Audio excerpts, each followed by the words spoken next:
Day 1, a cold, wet Tuesday. We met at 7:30 a.m. at O'Hare Airport and flew up to Duluth. We hired a car in the airport and made the 2-hour drive to Ely, Minnesota.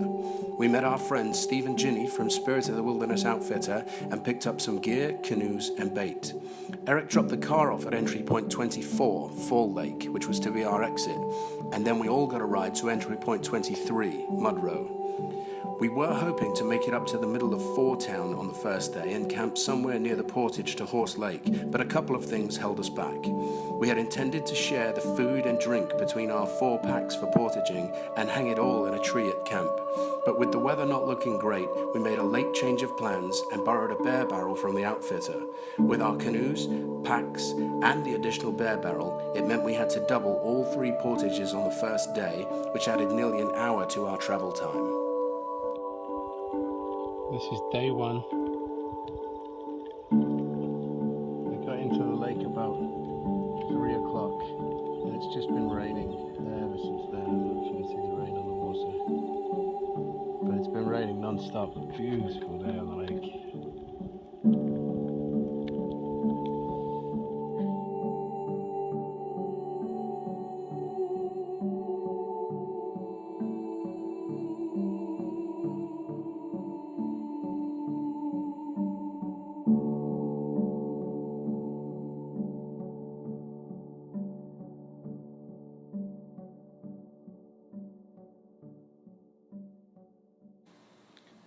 The weather wasn't bad, but we'd had consistent rain and cold winds through the afternoon. We'd been planning this trip for the best part of a year, so weather wasn't going to dampen our spirits, but Igor had never been in a canoe before, so we wanted to take it slow and steady on the first day.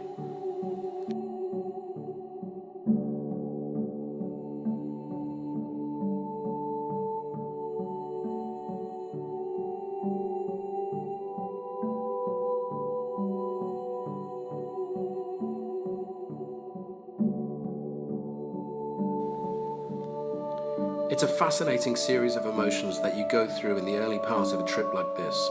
After about 20 yards in the first portage, as you're clambering up a steep incline of slippery rocks with a heavy pack on your back and a canoe on your head, you start to question yourself. This is such hard work. Why have I volunteered to do this?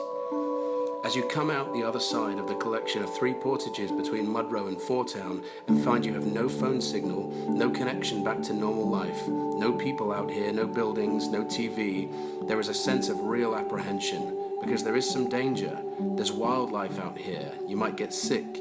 You might slip and break a bone. On a cold day like this, if you fall into the water, hypothermia won't take long to set in, and there's no one to help you except your team.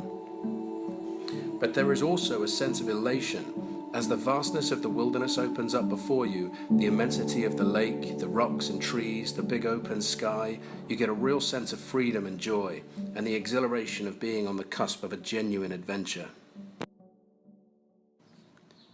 With sunset approaching and rain showers coming and going every 15 minutes, we decided to make camp in a big site on the southeast shore of Fourtown Lake with massive boulders that would give us some protection from the weather. We made a pretty ineffective team on our first night in camp. Aidan and Igor were hammock camping for the first time. It was dark by the time their beds were up and safe. We never got a tarp up to protect the fireplace from the rain, and with the temperature dropping fast, we opted for a cold dinner of ham and cheese wraps with a cup of hot chocolate cooked on the solo stove and headed for bed to warm up. Day 1. It's a miserable day. It's very, very cold. Very wet. It's been raining since we got here, but the bush buddy is working, so we got some hot chocolate on the go. We're just trying to set up camp.